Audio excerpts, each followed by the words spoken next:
अरहत वाङ्मय में कहा गया है, पुरुषा सत्यमेव समभिजानाहि आश्रय। पुरुष तुम सत्य को पहचानो। हमारी दुनिया में सच्चाई, ईमानदारी, सरलता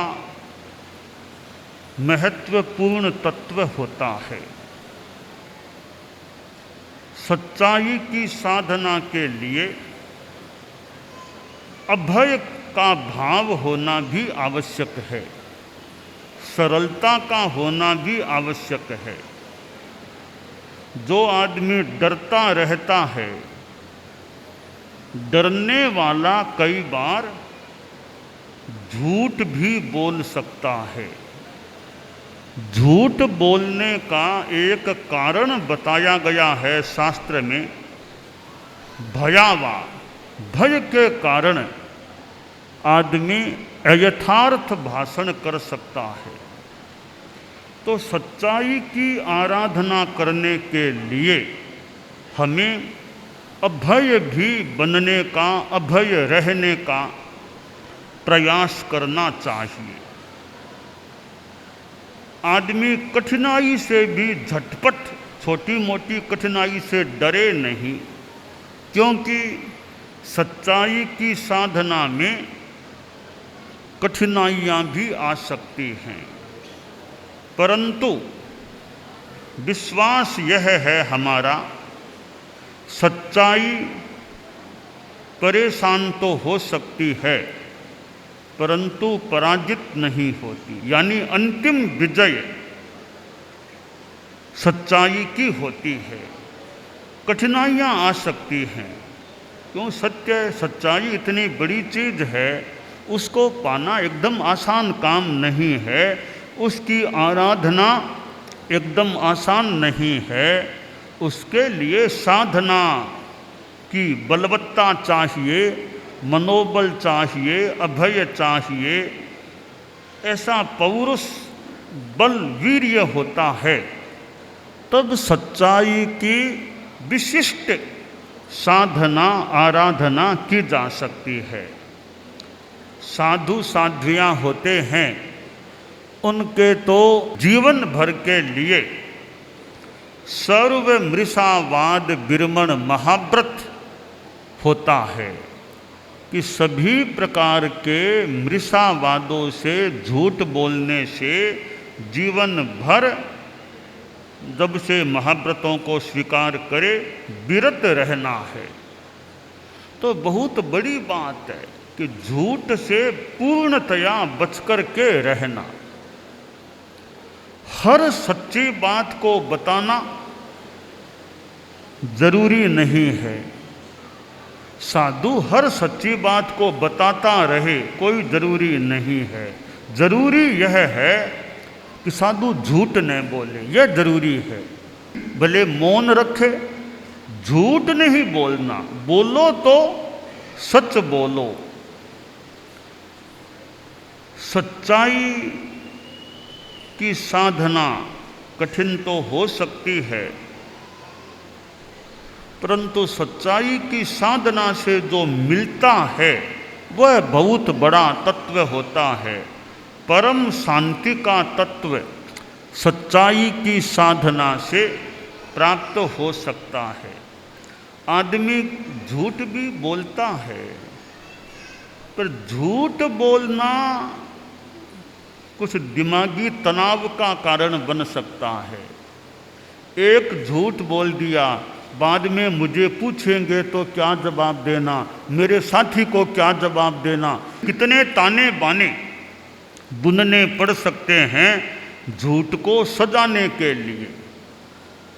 झूठ के पैर कमजोर पड़ सकते हैं। सच्चाई सुबह पूछो तो वो बात, शाम को पूछो तो वो बात, मुझे पूछो तो वो बात, और मेरे साथी जो मेरे साथ पक्का है उसको पूछो तो वो बात भी हो सकती है। तो सच्चाई में द्विरूपता नहीं है, झूठ में द्विरूपता, कुछ बोलना, फिर बात को ढकने के लिए कुछ बोलना, एक झूठ को ढकने के लिए फिर कुछ बोलना, टोपे ऊपर टोप लो। यह स्थिति बेईमानी और झूठ बोलने वाले व्यक्ति की हो सकती है। इसलिए यह सच्चाई की आराधना और गहराई में जाए कि मेरे लिए संप्रदाय से भी ऊपर सच्चाई है, संप्रदाय मेरा है, मैं उसमें हूँ, पर जहाँ दो में मुझे चुनाव करना पड़े कि एक और संप्रदाय है, एक और सच्चाई है, सच्चाई को स्वीकारोगे तो संप्रदाय छूटेगा, संप्रदाय को स्वीकारोगे तो सच्चाई छूटेगी, कि सच्चाई और संप्रदाय इन दो में से एक का ही चयन करने का प्रश्न आ जाए कि दोनों में से एक ही चुनना है, या सच्चाई को लो या संप्रदाय को लो, तो फिर क्या करना चाहिए? स्वर्ण विघर्षण से सत्य निखरता संघर्षों के प्रभो तुम्हारे पावन पथ पर जीवन ये जो गीत है कि आत्मशुद्धि का जहाँ प्रश्न है, संप्रदाय का मोह न हो, अर्थात संप्रदाय से भी ऊपर का स्थान सच्चाई का होता है। तो बहुत ऊंची बात है, सामान्य आदमी के इतनी अनुकूल पड़े न पड़े, वो गहराई में ऊंचाई पर जाएं, गहराई में जाएं या ऊंचाई पर जाएं, तो संप्रदाय और सच्चाई इन दोनों में कहीं कहीं दूरी हो सकती है, और दूरी हो जाए, उचित लग जाए, तो फिर कोई आदमी शुद्ध नीति से, शुद्ध भावना से संप्रदाय को छोड़कर सच्चाई का साथ दे। ये बहुत ही महत्वपूर्ण, बहुत ही प्रशंसनीय बात हो सकती है, पर है बहुत ऊंची बात है। झटपट कोई कह दे सच्चाई के लिए संप्रदाय छोड़ता हूँ, अरे सच्चाई को पूरा तुमने समझा कि नहीं समझा? अभी सीधा के सच्चाई के लिए संप्रदाय को छोड़े, तो झटपट संप्रदाय को छोड़ना तो कई बार अभागापन भी हो सकता है। तो खैर, मैं सच्चाई की बात कर रहा था कि साधु के जीवन भर के लिए सर्वमृषावाद का परित्याग होता है। साधुओं की तो बहुत ऊंची बात है, हमारे संत लोग ऊपर बैठे हैं कि साधुओं की ऊंची बात है। आप लोग नीचे बैठे हैं, संत लोग ऊपर बैठे हैं, क्योंकि भी संतता है, कि संतता का सम्मान है, यह त्याग का सम्मान है। बाकी ऊपर नीचे बैठने में कोई फर्क, क्या फर्क है? नीचे बैठने वाले भी महान व्यक्ति हो सकते हैं, केवल ऊपर बैठने से कोई बड़ा नहीं हो जाता है। जीवन में वो महानता है, सच्चाई है। एकदम अंतिम पंक्ति में बैठा व्यक्ति भी, एकदम नीचे बैठा व्यक्ति भी कोई महापुरुष, कोई महान व्यक्तित्व हो सकता है। आचार्य श्री तुलसी ने तो एक बार फरमाया और प्रयोग भी किया। वे मंच पर विराजे हुए थे, मंच पर और कई गणमान्य यो बड़े लोग मंच पर आसीन थे। आचार्य श्री तुलसी संभवतः पट्ट पर, मंच पर भी पट्ट पर विराजे हुए थे। तो उन्होंने कहा भी ऊपर मैं क्यों बैठूं, मैं आपके साथ बैठ सकता हूँ। यो फरमाते फरमाते फरमा करके पट्ट को छोड़कर और जो नेता आदि बड़े लोग बैठे उनके साथ आचार्य श्री नीचे ही बैठ गए कि मुझे ऊपर क्या बैठना है, मैं आपके साथ ही, हम साथ ही बैठते हैं। यानी ऊपर बैठना एक सम्मान की बात भी हो सकती है और व्यवस्था की बात भी हो सकती है भी, कि जो गणमान्य सम्मान्य ऊपर अच्छी तरह जनता को दिखाई दे। वक्ता है तो श्रोताओं को दिखाई दे तो ठीक रहे, ताकि वक्ता थोड़ा ऊंचा रहे तो श्रोताओं को देखने में वक्ता को श्रोता भी अच्छी तरह दिखते रहें। यह एक आई कांटेक्ट और एक दूसरे के साथ दृष्टि संपर्क भी हो सकता है यथा औचित्य। तो ऊपर बैठना नीचे बैठना व्यवस्था है, उपयोगिता भी हो सकती है। बाकी नीचे बैठे लोगों में भी कोई महान व्यक्तित्व उपलब्ध हो सकता है। तो यह सच्चाई जीवन में है तो फिर आदमी नीचे बैठे और नीचे बैठे तो भी वो महान व्यक्ति है, उच्च स्तर का व्यक्ति हो सकता है। तो गृहस्थ लोग हैं, साधुओं के तो खैर एक सच्चाई का बड़ा संकल्प, त्याग, झूठ बोलने का, पर गृहस्थ लोग हैं जो लेमैन सामान्य आदमी हैं, उनके जीवन में भी ईमानदारी के प्रति रुझान रहे। बिजनेस करें, धंधा करें, लेन देन करें, किसी के बारे में कोई बात कहें तो भी यह प्रयास हो कि किसी के बारे में झूठ बात नहीं बोलनी, किसी के बारे में झूठ नहीं बोलना। कि चुनावी सभाएं होती है, एक दूसरे पर प्रहार किए जाते हैं, तो प्रहार मान लो करें, झूठा प्रहार नहीं करना चाहिए। सच्चा प्रहार तो मान लो चुनाव का माहौल है, सामने वाले पर प्रहार कर दे, पर झूठ बात कह करके प्रहार नहीं करना चाहिए। प्रहार करने में भी सच्चाई हो तो फिर भी ठीक है, चुनाव में सभाओं में प्रहार की बात हो जाए तो झूठी बात के द्वारा प्रहार करना एक अनुचित बात हो सकती है। कि दूसरे का दोष बताना भी सामान्यतया तो भी कि संसद में सभा में दूसरे की कमी को भी जल्दी से हमें उजागर नहीं करना। फिर भी चुनावी माहौल है, दूसरे पक्ष पर प्रहार भी कोई करे तो मेरा चिंतन यह है कि प्रहार करो तो झूठी बात बोल के प्रहार नहीं करना चाहिए। सच्ची बात आपके पास है तो ठीक है, चुनावी सभा में इतनी वो कोई बुरी बात न भी हो। तो हमें दूसरे पर आरोप, झूठा आरोप अपनी वाणी से किसी पर भी नहीं लगाना चाहिए। सच्चा आरोप भी बहुत बड़ी बात है, सच्चा आरोप भी हर किसी के सामने हम किसी की बात क्यों करें। मेरे में कोई कमियां है मुझे बता दो, सबके सामने बताने की क्या। आप में 5 कमियां है तो मैं आपको बता दूं भी आपकी यह बात है, आपको ध्यान देना चाहिए। सबके सामने क्यों 5 कमियां किसी की उजागर करूं। तो सामान्यतया तो परिषद में किसी व्यक्ति विशेष की कमियों की चर्चा भी यथासंभवतया करने से बचना चाहिए।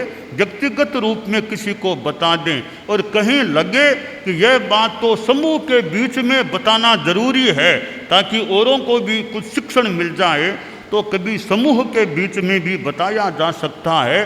पर झूठा आरोप न समूह में लगाना चाहिए न व्यक्तिगत बात में लगाना चाहिए। झूठा आरोप जानबूझकर लगाने से हमारी जिह्वा क्या अपवित्र होगी, आत्मा अपवित्र हो सकती है। तो गृहस्थ जीवन में भी बिजनेस, धंधा, लेन देन होता है, उसमें ज़्यादा से ज़्यादा ईमानदारी, ट्रांसपेरेंसी, साफ सुथरापन रखने का प्रयास हो तो वह बिजनेस धंधा भी निर्मल रह सकता है।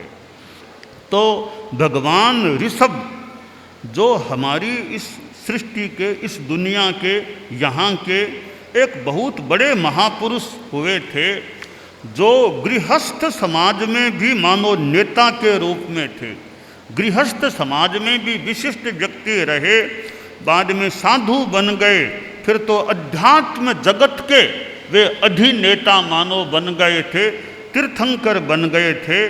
तो भगवान ऋषभ, उनके बाद और 23 तीर्थंकर यहाँ इस व्रतक क्षेत्र में, इस अवसरपिणी में हुए और अंतिम तीर्थंकर भगवान महावीर हुए।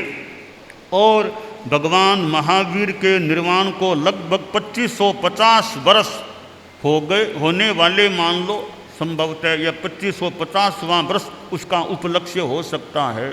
तो ऐसे तीर्थंकर जो होते हैं ये दुनिया की विभूतियाँ, महान विभूतियाँ होती हैं जिनसे जनता को पथ दर्शन मिलता है। और कितने लोग उनके उपदेश को सुनकर, देशना को सुनकर सन्मार्गगामी, सन्मार्ग पर चलने वाले बन सकते हैं। तो भगवान महावीर और फिर यह साधु समुदाय, दुनिया में यह साधुता, साधु समुदाय का होना भी मानो दुनिया का भाग्य है कि संत दुनिया में हैं।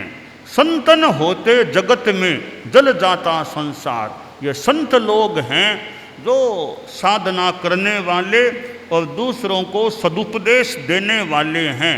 तो संतों के उपदेशों से कितने लोग बुराइयों से बच सकते हैं, गलत कामों से बच सकते हैं, अच्छे मार्ग पर चलने वाले हो सकते हैं।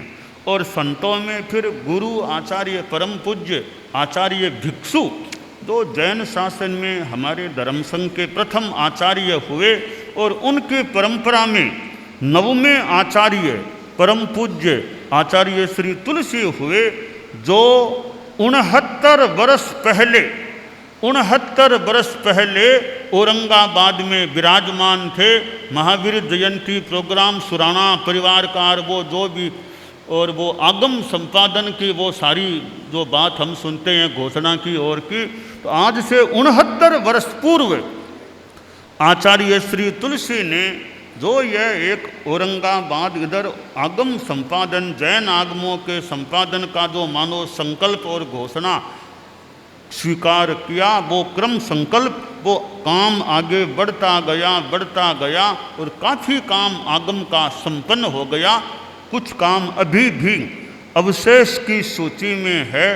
तो यह आगम संपादन के कार्य से जुड़ा हुआ औरंगाबाद संभाजी नगर का क्षेत्र है, जहाँ 69 वर्ष पूर्व परम पूज्य गुरुदेव तुलसी ने जो महान विशेष एक मानो संकल्प, एक घोषणा की थी, वह भूमि यह संभाजी नगर औरंगाबाद। और हमारे आगम का कार्य भी चल रहा है, और हम पुनः औरंगाबाद इधर आने का प्रसंग है। हमें आगम के बारे में और थोड़ा मौका हो तो सोचना चाहिए भी, कैसे क्या हमारा काम जो गुरुदेव तुलसी ने इधर घोषणा की थी, अब जितना बचा खुचा कब तक हमारा कार्य पूरा हो जाए, इस पर भी हम जितना संभव हो सके कभी ध्यान दें। आखिर तिथि मिति कोई तय करें कि प्रयास करें, तब तक हमारा यह आगम का जो मोटा मोटी काम है, अनुवाद, टिप्पण आदि सारे 32 आगमों का संपन्न हो जाए। तो जहाँ गुरुदेव तुलसी ने घोषणा की जो बात हम सुनते हैं, पढ़ते हैं, वहाँ पुनः आना हो गया है। तो यह औरंगाबाद या संभाजी नगर जो क्षेत्र है, वह हमारे परम पूज्य गुरुदेव तुलसी की मानो घोषणा की भूमि है। आगम संपादन कार्य का संकल्प प्रकट रूप में मानो करने की, घोषणा करने की भूमि है। तो उस भूमि पर आना हुआ है, तो हम आगम की बात को भी दिमाग में यथासंभवतया लाएं, आगम के बारे में कोई बात करें, और जो उन्होंने प्रारंभ की जो मानो बात की, अब संपन्नता की बात भी हम करने का प्रयास करें।